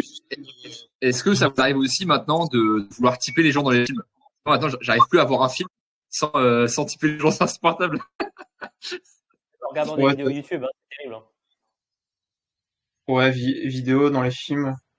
Et aussi, pour vous donner une vision par rapport au typage, moi, ce que je fais, Maxime, et je fais tout le temps ça quand je fais un petit tips typage, euh, je vous conseille quand vous typez quelqu'un, quand vous débutez, demandez simplement l'avis de la personne, en fait. Lui raconter son parcours. Et vous allez voir, en fait, et dites-lui de lui raconter naturellement. Parce qu'elle va vous demander, ouais, tu veux que je parle de quoi? Juste raconte-moi ta vie. Naturellement, et vous allez voir, progressivement, il y a des patterns, il y a des choses qui vont revenir. Des personnes qui seront plus dans l'émotionnel, plus d'autres plus dans le rationnel. Et ouais, en ce qui concerne ta question, Charlie, bah forcément, une fois que tu commences à tomber dedans, tu types tout le temps, tu types même des personnages.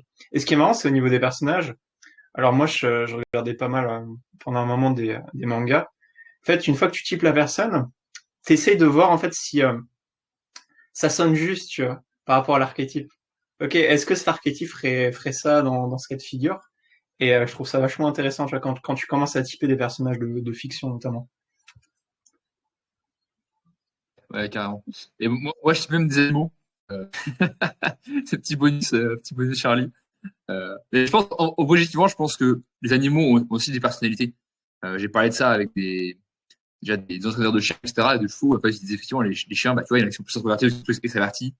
Genre, j'ai ma chienne, c'est une petite IST, tu vois, elle est toute à la maison, autour de nous et tout. Alors que mon autre chien, c'est un teckel. Il passe son temps dans les forêts à chasser des trucs, tu vois, tu vois, là, tu vois bien qu'il y a des personnalités différentes.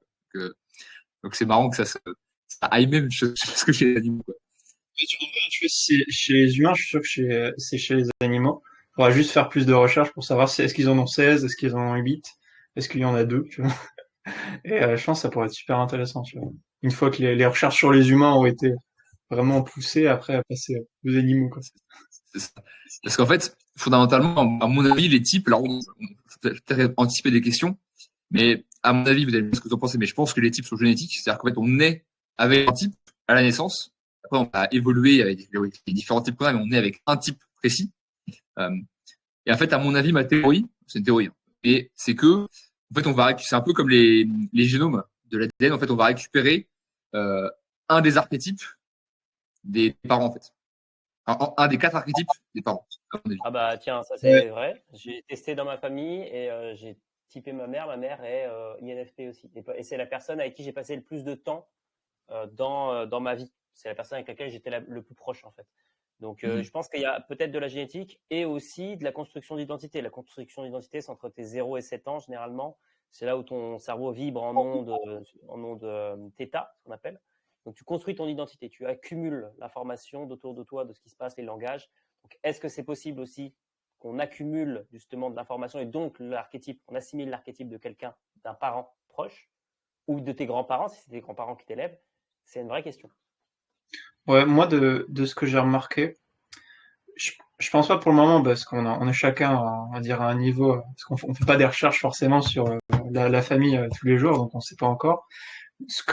Niveau génétique, je suis pas encore sûr. Par contre, ce que j'ai remarqué, et là où je suis vraiment sûr, c'est que tes parents, si par exemple, tu as deux parents qui ont des SI héros, enfin, qui ont certaines fonctions cognitives très développées, tu vas prendre une part de cette fonction cognitive. Je sais que ma mère est très empathique, et c'est une ISFJ, et moi, en tant que ISTP qui suis censé être bon, un petit peu empathique et pas trop sur mes émotions, je le suis plutôt. Donc je pense que par rapport à l'aspect familial, tu vas prendre en fait un petit peu de l'expérience des fonctions cognitives qui sont surreprésentées dans ta famille. Si t'as que des personnes ultra disciplinées dans ta famille, c'est probable que même si tu es un artisan, tu sois un peu plus discipliné que la moyenne des artisans. Et je pense que tu vas prendre des fonctions cognitives, parce qu'en fait, ils vont être utilisés tout le temps, pas quand t'es enfant, tu vois. T'as ta petite maman ISAJ, elle est toujours sur tes émotions, elle est avec toi, bah, tu vas prendre un peu de ça. Donc je pense que tu prends une partie des fonctions cognitives quand t'es enfant, de tes parents et ce qui va te développer à l'âge adulte. Et là, tu poses un cas, effectivement, un truc intéressant, c'est que, effectivement, il y a l'archétype, donc le naturel, et après, il y a toute la partie apprise, en fait. Ce que tu vas apprendre au cours de ta vie, et qui fait que tu vas développer différemment. Oui, tout à fait. Ça, c'est clair que ça a un gros impact. Ouais, parce que je peux te donner un exemple, hein. Moi, j'ai typé un ami que j'avais pas vu depuis 2-3 ans, et du coup, j'ai typé comme ça, il y a de ça 2 mois, et le gars, je me suis rendu compte bah, pendant que je le typais qu'il me dit ça comme ça, tranquille. Ouais, j'ai des dons de voyance, c'est-à-dire de voir dans le futur, de prédire des trucs. Il dit bah ok bah merci de me prévenir, hein, j'étais pas au courant, t'aurais pu me le dire avant, que c'est vachement utile. Et je me suis rendu compte que le gars en fait c'était un INTP, donc ils ont une fonction cognitive pour assez facilement voir les actions des autres, ce qui va arriver, qu'on appelle NE, c'est l'intuition extravertie. Et en fait, il m'a dit que sa mère aussi avait ses dons, en fait. Capacité de voyance, mais vraiment très très poussée pour elle. Donc, j'ai pas typé sa mère. Mais je me suis dit, ok, c'est quand même bizarre que dans la famille, les deux aient cette capacité à vraiment très facilement voir le futur des autres, ce qui peut leur arriver. Et je pense qu'en fait, durant son enfance, ce gars a pris une partie en fait des fonctions cognitives de sa mère, qu'il utilisait tout le temps, et après, ça a surdéveloppé cette fonction cognitive précise, qui est NE, l'intuition extravertie pour les INTP. Maxime va pouvoir vous parler de sa mère, par exemple, parce que c'est un peu ce qui est arrivé. Hein. Sa mère est très empathique et lui aussi. Hein. Alors, c'est pour ça que j'ai rejoint Liane, dans le sens où ma mère et moi, on a deux types de personnalités très différentes. Moi, je suis virtuose, elle est avocate. Et c'est là où je te rejoins, Yann, c'est que par contre, je suis convaincu que ça sera plus en fonction des fonctions cognitives, pardon, qu'on a plus de chances d'avoir des liens de similitude avec ses parents parce que c'est un peu du conditionnement. Un enfant, quand on va tout le temps donner de la tendresse, par exemple, il va chercher de la tendresse. Un enfant où ça va être très distant avec les parents, il risque d'être un petit peu plus distant, etc. Et ça, c'est quelque chose qu'on voit couramment, par exemple, chez les enfants. Parce que les enfants, c'est pas dû à une transformation, ils sont très naturels, donc c'est encore plus des livres ouverts que nous, les adultes, par exemple. Donc les fonctions cognitives, oui. Est-ce que c'est inné dès la naissance, un archétype de personnalité? Je sais pas, parce que j'ai déjà connu des personnes où on aurait pu croire, franchement, quand ils étaient petits, peut-être virtueuses ou etc. Et dans le cas exceptionnel, des très gros traumas, très très gros traumas qui peuvent changer. Quelqu'un qui est très extraverti, il va subir quelque chose de très grave dans sa vie qui va le marquer toute sa vie. Même si on peut faire du travail dessus, ça va être quand même une trop grosse blessure, peut se retrouver très introverti, par exemple. Et ça, je pense, c'est dû à certaines conditions. Alors, c'est rare. Je pense qu'il y a un pourcentage, ça pourrait être intéressant d'essayer de trouver aussi, il y a une étude sur un pourcentage de ressemblance sur le typage de personnalité en fonction de ses parents ou en fonction des fonctions cognitives, justement. Mais je ne pense pas que ça soit totalement inné. Il doit y avoir un pourcentage. Là-dessus, je peux te répondre parce que moi, ça m'est arrivé. Effectivement, tu m'aurais typé avant mes 17 ans, tu n'aurais jamais pensé que j'étais un ESTP. En fait, j'étais justement forcé dans mon inconscient d'archiviste. Mais en fait, j'en souffrais, tu vois. J'étais forcé d'être ultra introverti. Mais c'était vraiment fait, quoi. J'en souffrais et j'aimais pas ça. Mais j'ai été forcé par l'environnement externe, en fait, qui m'a conditionné à me réfugier en mode archiviste. Mais je pense que, de base, j'ai toujours resté, parce que ma mère me raconte que quand j'étais petit, j'étais déjà resté, j'étais déjà resté partout à faire n'importe quoi, aller dans tous les sens, etc. Mais pourtant, je te dis, tu m'aurais typé, entre mes 5 et mes 17 ans, j'aurais jamais trouvé ESTP, quoi. Et en fait, c'est restant que là, j'ai pu me réouvrir et redevenir, entre guillemets, moi-même. Mais j'ai toujours été STB. C'est juste qu'en fait, il y a un moment, effectivement, je suis passé sur un autre mode. Mais fondamentalement, j'étais toujours au fond de moi en STB. Après, effectivement, j'ai switché en mode inconscient. Mais de base, c'était quand même, je pense que le type, il reste là, en fait. Après, effectivement, tu vas pouvoir changer et tu vas être conditionné à mort pour avoir un comportement différent, mais ça reste, à mon avis, inné, quoi, de base. Tu parlais d'inconscient, justement. Alors, je pense qu'on pourra peut-être en parler dans un autre podcast. C'est que, en fait, on parlait d'archétypes, mais on n'a pas qu'une seule personnalité. Il y en a 4 au total qu'on a. En fonction de différents emplacements, on pourra peut-être creuser ça une prochaine fois. De mon point de vue, on a fait un peu le tour pour une intro. Est-ce que vous vouliez évoquer d'autres choses? Non, franchement, j'ai dit que j'ai bien aimé cette petite discussion sur la fin, un petit peu scientifique. Clairement. Là, clairement, en fait, le but, donc là, on a posé les bases. Clairement, je pense que vous êtes d'accord avec moi, c'est en fait d'aller prendre des experts dans un domaine précis et en fait de pouvoir voir ensemble comment est-ce qu'on peut utiliser le typage dans sa thématique précise. Par exemple, des profs, des closers, des marketeurs, des managers. En fait, pour qu'on puisse vraiment montrer que on est tous passionnés et experts. Donc on a tendance à partir trop dans des trucs ultra techniques et tout. Mais je pense qu'il faut vraiment pour arriver justement à répandre et à faire prendre conscience à la société de l'intérêt du typage, il faut vraiment faire de l'appliquer dans des trucs ultra concrets, quoi. Prendre un domaine, on bourrine, ça sert à ça, ça, ça, ça et ça. Et ouais, on répète, quoi. Parce qu'on fait tous des vidéos perso où on explique comment ça marche.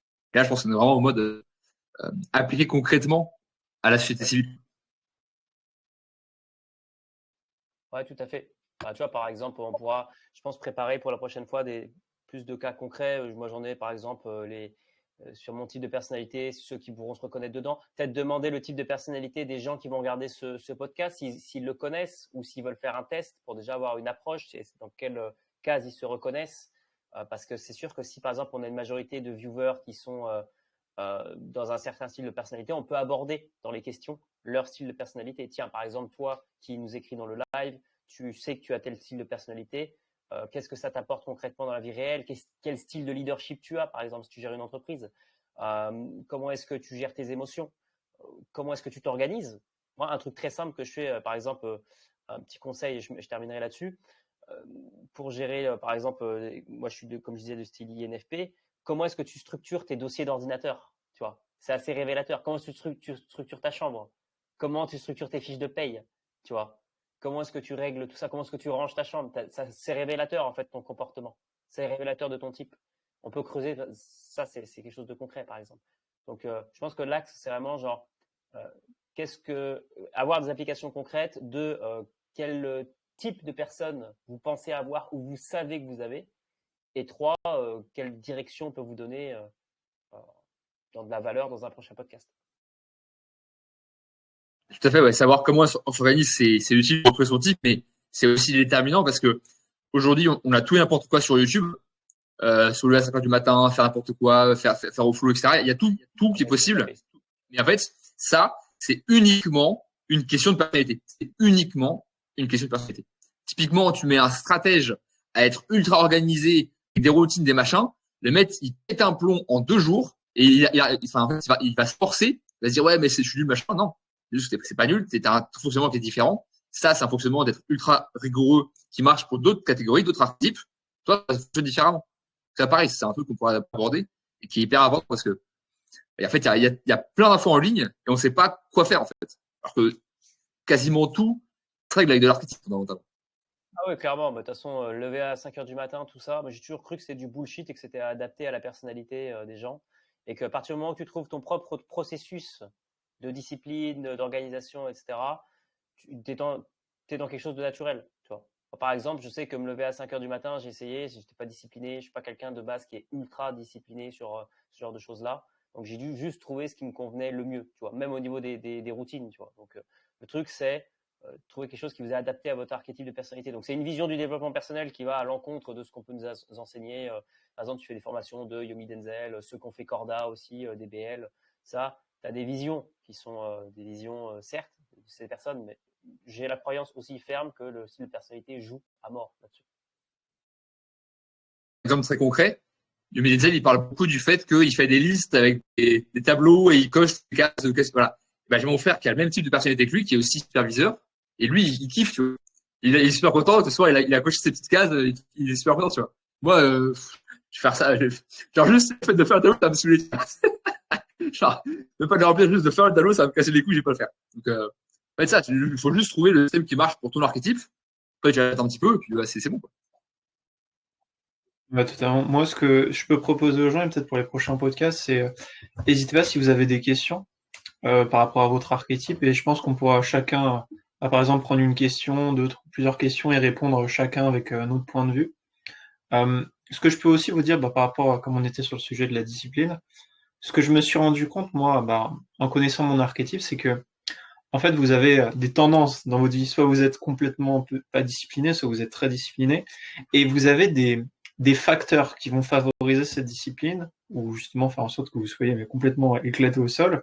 Et moi, à force de connaître le typage et de tester des choses, je me suis rendu compte que j'avais des facteurs. Par exemple, quand je lisais, quand je me remettais à lire des livres, ce que je suis en train de faire en ce moment, je favorise en fait des actions au quotidien qui vont renforcer ma discipline. Alors que quand je suis dans une phase où je lis pas de livre, c'est souvent les phases où je suis absolument pas discipliné. Parce qu'en fait, ça travaille certaines de mes fonctions cognitives. Et je pense qu'on pourra parler de ça. C'est vraiment comment faire en sorte que vous performiez à haut niveau. Parce que bon, ok, on apprend le typage, on type les copains, on type les copines. C'est génial, c'est marrant, on sait qui est RH, qui est infirmière. Mais après, l'idée, c'est comment vous pouvez utiliser ça, vous, dans le réel, et faire en sorte que vous soyez un petit peu des super humains et que vous soyez trop efficient et trop fort. Et comme ça, c'est génial. Voilà, donc moi, ce que je peux proposer pour les prochains podcasts. On peut même le coupler avec un autre outil. C'est une ouverture que je lance. Exemple sur la PNL, ceux qui connaissent un peu la PNL, programmation neurolinguistique, j'ai remarqué d'expérience et en creusant des livres, des formations, tout ça, que certains niveaux de discipline sont liés aussi à des besoins. Il y a 6 grands besoins dans le postulat de la PNL. Et il y en a un, par exemple, que j'ai compris pour moi. Je vous donne toujours mon expérience personnelle pour voir que c'est concret. J'ai un besoin très fort, moi, qui est le besoin d'incertitude. Donc, j'ai besoin, par exemple, d'avoir un challenge. Challenge 21 jours, générer 10 cas, par exemple. J'ai besoin de challenge, de renouveau. Et donc, je me suis rendu compte que d'avoir une routine régulière tous les jours, c'est quelque chose qui était axé sur un besoin de certitude. Qui, en plus de ça, dans mon style de personnalité, au ressenti, il y a des jours où je vais ressentir que je suis bien, des jours où je vais ressentir que je suis mal. Donc, c'est double facteur, besoin et ressenti de mon type de personnalité. Donc, tout ça, ça ne m'aidait pas à avoir de la discipline. Dès que j'ai compris que je devais avoir une routine plus adaptée sur mon ressenti, sur mon besoin d'incertitude, donc renouveau tous les jours, tout de suite, j'étais plus discipliné. Par exemple, moi, je fais de la cohérence cardiaque 2 fois par jour, mais je ne la fais pas toujours à la même heure, pas toujours dans les mêmes conditions. Des fois, ça va être le matin à 8 heures, des fois, ça va être à midi, des fois, ça va être après une séance de deep work. Et en fait, du moment que j'ai tenu mes 2 séances, c'est bien. Mais grâce à mon ressenti et à mon besoin d'incertitude, j'ai compris que je devais me laisser guider dans ma journée. Ça fait que j'ai une très bonne discipline. Je vais tenir ces choses-là dans ma journée. Je vais les faire, hein, pas de problème. Mais pas toujours à la même heure. Voilà une application concrète de l'archétype croisée avec, par exemple, de la PNL. De toute façon, effectivement, il y a plein de. On fait déjà, que ce soit moi ou Kevin et Maxime, on va mixer les archétypes avec, par exemple, les blessures, l'âme. Il y a plein d'outils avec lesquels on peut interagir. D'ailleurs, on va en reparler, mais je pense qu'il y a un lien sur comment les blessures se manifestent sur la personnalité. Il n'y a pas encore d'études suffisamment larges, mais il y a clairement un lien. Kevin Maxime hoche la tête pour inquiéter. Effectivement, c'est un outil. On est tous d'accord, c'est un outil. Il y a d'autres outils, mais c'est un outil qui, en fait, l'avantage, c'est que, en fait, à un niveau basique, il est très simple, mais on peut aller à un niveau extrême de complexité. Donc, il y a vraiment comme ça un spectre très large de qu'est-ce qu'on peut en faire, de comment on peut l'appliquer. En fait, c'est dès qu'il y a de la relation, dès qu'il y a de l'humain, en fait, on peut l'appliquer. Et encore une fois, on peut vraiment l'appliquer à la fois de manière très, très pratique, très, très facile, avec juste les tempéraments, et aller beaucoup plus loin, avec aller dans des précisions, des interactions entre les types, des interactions dans les équipes, qui vont de manière extrêmement large et extrêmement précise. Est-ce que vous avez un mot de la fin, les gars? Pour revenir un peu sur ce que tu disais, hein, pour conclure, vraiment, ouais, c'est quand même amusant que cet outil soit aussi utile. Parce que tu parlais à l'humain, tu parlais parce que nous, en fait, tu traites avec de l'humain, parce que toi, tu types une personne. Et quand tu te rends compte qu'en fait, tu as cet outil et tu te dis, en fait, tu as des humains, il y en a partout. Tu marches dans la rue, il y en a partout des humains. Donc c'est tout le temps utile. Et tu es tout le temps en progrès et en train de comprendre, de cerner de plus en plus des finesses dans le typage de personnalité. Et c'est vraiment un chemin, tu vois, plus tu avances, plus tu te rends compte, ok, il y a de la il y a des patterns, il y a des choses, il y a des choses qui peut-être un effet wow, parfois tous les 6 mois, tous les 3 mois, tous les 2 mois, parce que tu comprends un truc de fou. Et se dire qu'en fait ce truc tu peux l'appliquer au quotidien, je trouve ça génial et j'invite tout le monde à se lancer, faire les petits tests, donc, comme on a dit, trouver au niveau les tempéraments, les métiers, et après progressivement rentrer dans le truc et se rendre compte de la puissance réelle que ça a. Et je pense que même nous, ça fait 1 an, 2 ans, 3 ans qu'on est dedans, je pense que même nous on n'a pas encore conscience de la puissance réelle qu'a les archétypes. Et quand quand dans 3, 4, 5 ans, on sera encore plus à fond dedans. Ouais, bah, tout à fait d'accord. Et de toute façon, en fait, chaque outil peut être couplé avec un autre. Surtout qu'en fait, l'être humain, c'est un peu l'outil principal de tout le monde, j'ai envie de dire, vu que c'est notre être. Donc, il faut commencer par la base, tout simplement comprendre. Et plus on va approfondir, plus on va réussir à développer cet outil, à les coupler, évidemment, parce qu'un outil, on peut coupler ça à un autre outil ou à une autre méthode, mais indéfiniment, en fait, et à la fin, ça fait limitless. Donc, c'est là où ça peut être vraiment intéressant au niveau des archétypes, tout simplement.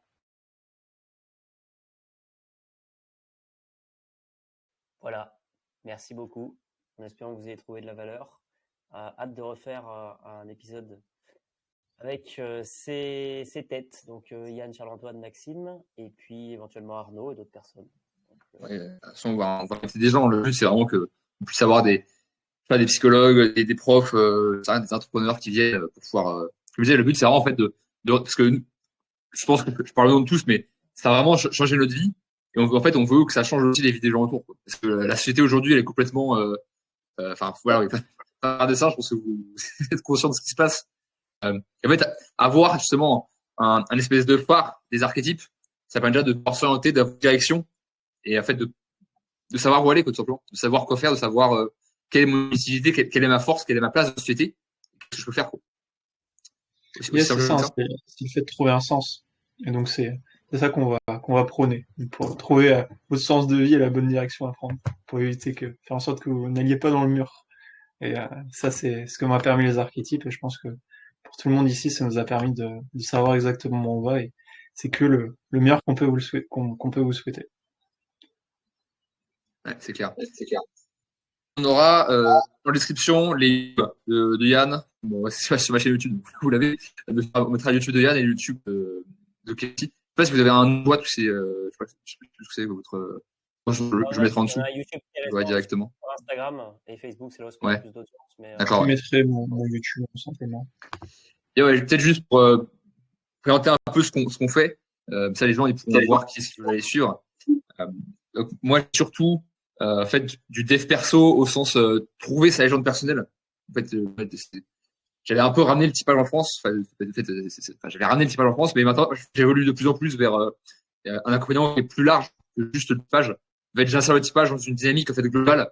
Trouver sa légende personnelle, s'en retrouver en fait on va dire, c'est un peu sa mission de vie. Genre, qu'est-ce que je peux faire maintenant pour atteindre mes objectifs long terme et en fait avoir la vie que je rêve d'avoir. Et le typage s'insère là-dedans, il y a d'autres trucs. Et je suis en train de monter une communauté qui s'appelle les alchimistes. Justement, en fait, on bosse là-dessus. Et on essaie de créer un peu un esprit de corps, un esprit d'entraide entre les membres, en justement cherchant sa légende personnelle. C'est vraiment quelque chose c'est un projet qui me porte. Et pour le coup, je suis moi dans ma légende personnelle. Et c'est incroyable. Vas-y, Kin. Yes. Alors, nous, on est, comme je disais, on est coach avec Maxime dans tout ce qui est leadership. Alors, à la base, on coachait principalement des particuliers, principalement des femmes, toujours les mêmes profils de personnalité. C'était assez drôle. Et là, on a pivoté récemment sur des entrepreneuses parce qu'on a eu justement en coaching des entrepreneuses et c'est le 20% de nos clients qui obtient de très bons résultats et qui sont coachables, qui sont des gens super. Donc, on a pivoté là-dessus et donc on insère l'archétype. On fait un point si la personne est bien positionnée dans son business. On fait un point sur ses blessures de l'âme. On fait un point sur sa communication, sa confiance en soi, son leadership, par exemple, avec ses clients, avec les gens qu'elle peut rencontrer, networking. On a fait aussi un petit peu de coaching sur tout ce qui était relations amoureuses, mais je vous avoue que ce n'est pas notre zone de génie. Donc, on a plutôt arrêté ça. Et voilà, donc notre chaîne YouTube, c'est Leader de Soi. C'est aussi le nom de notre société et on a un compte Instagram et Facebook où vous voyez ma tête dessus, mais vous voyez aussi de temps en temps la tête de Maxime. C'est un personal branding, c'est un choix. Et vous pouvez taper kevin.martinelli sur Instagram et vous trouverez aussi Maxime qui m'accompagne aussi. Voilà. Je vais conclure. Donc moi, c'est Yann Zemit, ma chaîne YouTube. C'est une chaîne YouTube que j'ai voulu à la base sur du développement personnel et du typage de personnalité. Donc simplement, mon but, c'est de donner les clés aux gens pour qu'ils puissent réussir et performer au haut niveau. Donc les vidéos vont s'orienter, donc, parce que la chaîne YouTube est assez récente, il y a eu seulement 3 vidéos dessus. Ça s'oriente autour du développement personnel, donc des outils concrets qui m'ont permis de réussir, mais surtout au niveau du typage, et ce que j'ai vraiment à cœur, et je pense, c'est pour ça qu'on fait ce podcast, aussi, c'est de simplifier le typage, parce que c'est des choses qui peuvent paraître complexes à premier abord, et bah l'objectif vraiment de ma chaîne YouTube, c'est vraiment de simplifier ça. Ok, c'est quoi un INTP, c'est quoi un ISTP, les tempéraments de personnalité, c'est quoi, les fonctions cognitives, c'est quoi. Donc mon objectif, c'est vraiment de simplifier au maximum. Et après, si les gens, bah, je vois que ça leur parle, si bah forcément j'ai plein de gens à qui je parle au quotidien du typage, bah ils partent en coaching avec moi.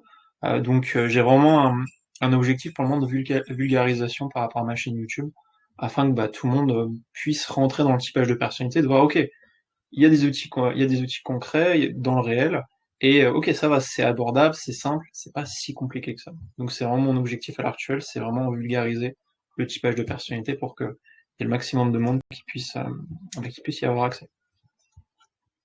Excellent. Et d'ailleurs, pour le coup, on en parlait rapidement tout à l'heure, mais il y a clairement aujourd'hui une opportunité sur le typage parce que c'est encore très peu répandu.